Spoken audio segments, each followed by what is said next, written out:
Hello everyone, welcome back to my YouTube channel English by Nisha. आज की इस video में हम डिस्कस करने जा रहे हैं एक स्टोरी जिसका नाम है इलियास, जिसके राइटर है Leo Tolstoy. The same story I have explain in English. You can watch the video, the link I am providing under the description box of this video and above on the I button. आगे बढ़ने से पहले हम इस writer के बारे में जान लेते हैं, लियो टॉल्स्टॉय। लियो टॉल्स्टॉय एक रशियन राइटर रह चुके हैं और वो एक सोशल रिफॉर्मर थे और अपनी फिलोसॉफिकल राइटिंग्स के लिए जाने जाते थे। लियो टॉल्स्टॉय के शॉर्ट स्टोरीज एंड नॉवेल्स उनके ग्रेट वर्क्स में से माने जाते थे। अब अगर इस स्टोरी की बात करें इलियास, यहाँ पर इलियास जो है वो एक गरीब आदमी होता है जो अपनी मेहनत और हार्ड वर्क से अमीर इंसान बन जाता है। तो इलियास अपनी ज़िंदगी में दोनों चीज़ें ऑब्जर्व करता है, गरीबी और अमीरी, और इनसे एक्सपीरियंस हासिल करता है और वो एक्सपीरियंस इसे ये सिखाता है कि लाइफ की रियल हैप्पीनेस वेल्थ में या मनी में नहीं है, बल्कि अपने प्रेजेंट लाइफ को एंजॉय करने में और अपनी फैमिली के साथ रहने में है। Let's start today's story. तो इलियास इस स्टोरी का मेन कैरेक्टर है जो कि रशिया के एक यूफा नामी विलेज में रहता था। इलियास के फादर गरीब थे और वो इलियास की शादी कराने के 1 साल बाद ही गुजर जाते हैं।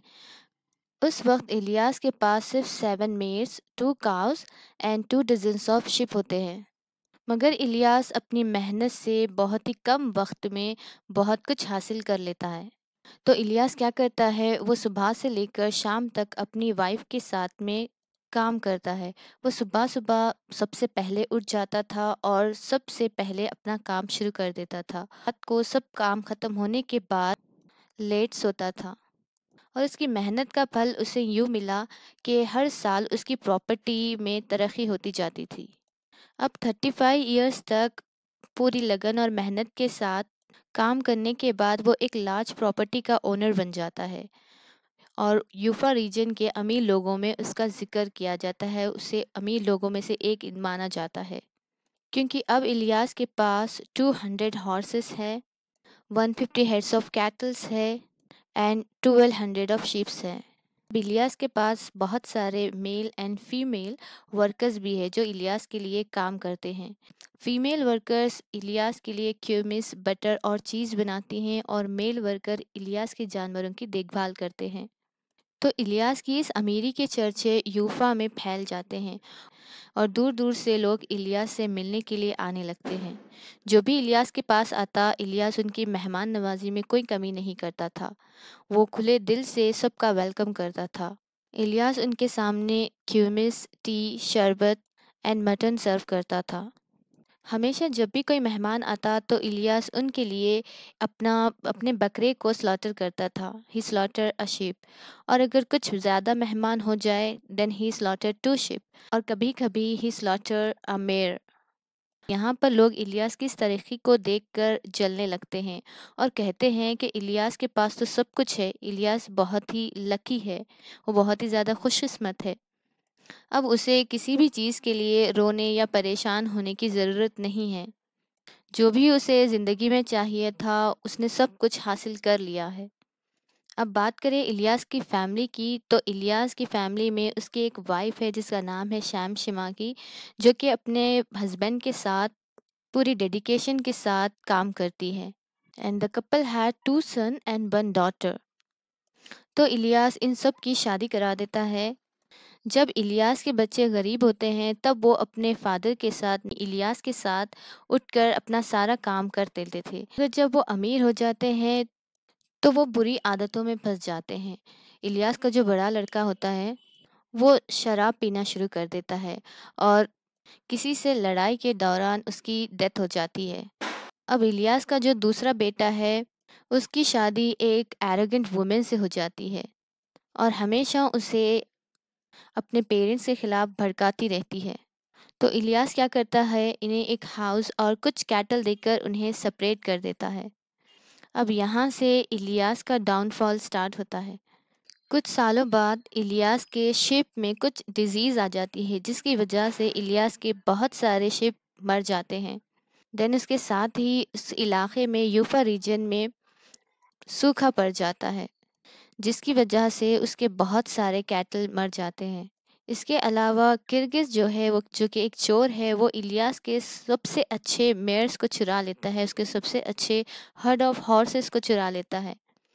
अब यहाँ पर इलियास का बहुत ज़्यादा नुकसान हो जाता है, उसका ज़िंदगी गुजारना मुश्किल हो जाता है।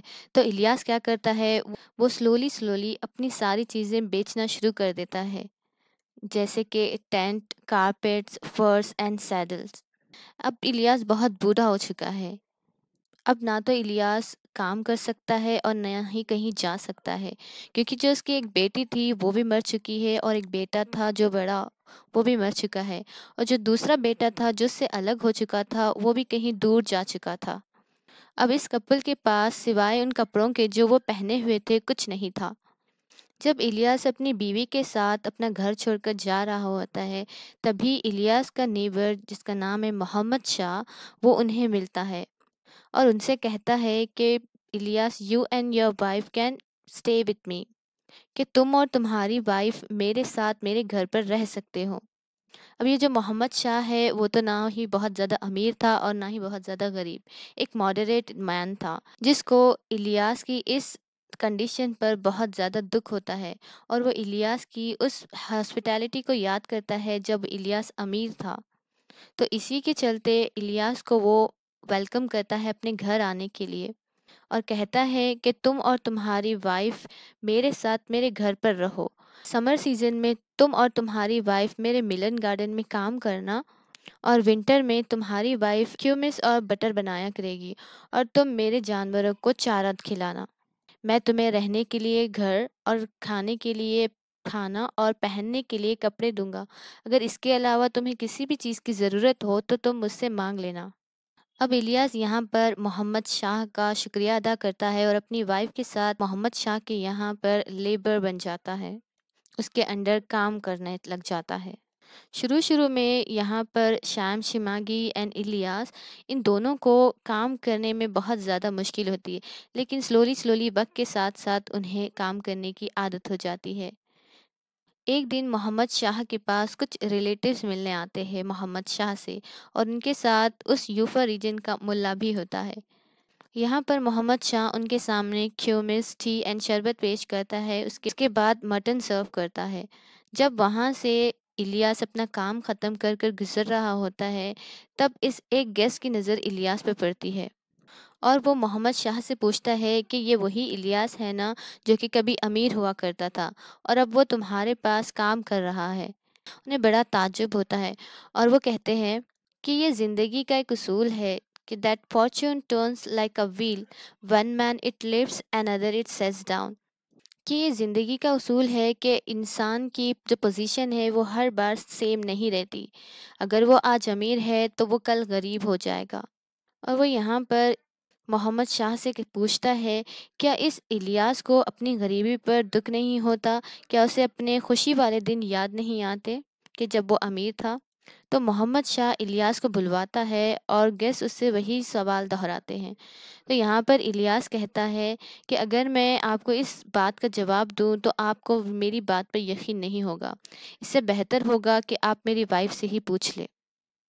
तो यहाँ पर ये लोग कर्टन की तरफ पलटते हैं जहाँ पर शैम शिमागी खड़ी होती है। वो पर्दे के पीछे से कहती है, मैं और मेरा ये ओल्ड मैन जो है, हम पिछले 50 साल से एक दूसरे के साथ रह रहे हैं और हम हमेशा अपनी खुशी की तलाश में रहते थे, मगर हमने कहीं भी वो खुशी हासिल नहीं की, क्योंकि जब हम अमीर थे, रिच थे, तो हमारे पास एक दूसरे से बात करने के लिए भी वक्त नहीं होता था। हम हमेशा बिज़ी रहते थे, कभी मेहमानों का वेलकम करने में, तो कभी अपने लेबर्स को गाइड करते हुए, और हमेशा अपने कैटल को लेकर परेशान रहते थे और हमारी किसी भी बात पर कभी सहमति नहीं रहती थी। हम एक दूसरे से हमेशा हर बात पर झगड़ा करते रहते थे, हर बार हम एक दूसरे से डिसएग्री करते थे। मगर अब हम पीसफुली रहते हैं, खुशी से रहते हैं, बिना एक दूसरे से झगड़ा किए हुए रहते हैं। अब हमारे पास किसी भी चीज़ के लिए परेशान होने की कोई वजह नहीं है। बस हम सिर्फ ये सोचते रहते हैं कि किस तरह अपने मालिक को, अपने मास्टर को खुश करें। अब हमारे पास सब कुछ है जो कि ज़िंदगी गुजारने के लिए काफ़ी है। हमारे पास सर छुपाने के लिए छत है, खाने के लिए खाना है और पहनने के लिए कपड़े हैं। हमारे पास एक दूसरे से बात करने के लिए बहुत सारा वक्त है, प्रे करने के लिए बहुत सारा वक्त है। आखिरकार जिस खुशी की तलाश हमने पिछले 50 सालों से की थी, वो अब हमें मिल चुकी है। तो यहाँ पर इस शैम शिमागी की इस बात को सुनकर गेस्ट हंसना शुरू कर देते हैं, मुस्कुराना शुरू कर देते हैं। तो इलियास जो है वो अपने गेस्ट से कहता है कि दोस्तों, ये हंसने की बात नहीं है, ये एक जोक नहीं है, ये ज़िंदगी की सच्चाई है। हम भी पहले तुम्हारी ही तरह फूलिश थे और हम अपनी गरीबी पर रो रहे थे, हमारे लॉस पर रो रहे थे, हमारे वेल्थ जाने पर रो रहे थे। बट हमारे रब ने हमें ज़िंदगी की हकीकत बता दी है और हमने वो तुम्हें बता दिया है। तुम जितना जल्दी इसे मान लोगे तुम्हारे लिए अच्छा होगा। तो वहाँ पर जो गेस्ट में जो मुल्ला होता है वो कहता है कि हाँ, तो इलियास ने जो कहा है वो बिल्कुल सच है। तो अब इलियास की इस बात को सुनकर जो गेस्ट है वो अपनी हंसी को रोक लेते हैं और थाउटफुल हो जाते हैं, इलियास की बातों पर गौर करने लगते हैं। तो इस स्टोरी की मेन थीम है the way of real happiness in life. तो एक इंसान क्या करता है, वो अपनी ज़िंदगी में हमेशा बिज़ी रहता है, अपने आप को बिज़ी रखता है, हमेशा पैसे कमाने में, फ़ेम कमाने में, रिस्पेक्ट कमाने में, और वो ये भूल जाता है कि उसके सोल की हकीकी खुशी क्या है। और वो इसी के चलते लोगों से जेलस होना शुरू कर देता है और उसके अंदर लालच पैदा हो जाती है, अपने हार्ट में ग्रीडीनेस आ जाती है। और आखिरकार जब वो इंसान सब कुछ खो देता है तब जाकर उसे समझ आता है कि लाइफ की रियल हैप्पीनेस इन सारी चीज़ों में नहीं है। सब कुछ खोने के बाद इंसान को लाइफ की रियल वैल्यू पता चलती है। तो इस लेसन में इलियास के साथ यही सब कुछ होता है और आखिरकार इलियास को समझ आ जाता है कि पैसों में, रेस्पेक्ट में या फेम में इंसान की खुशी नहीं है, बल्कि एक दूसरे के साथ रहने में और अपनी प्रेजेंट लाइफ को एंजॉय करने में रियल हैप्पीनेस है। So this is all about the lesson Ilyas. I hope it would be helpful for you. Stay tuned for more videos and thanks for watching.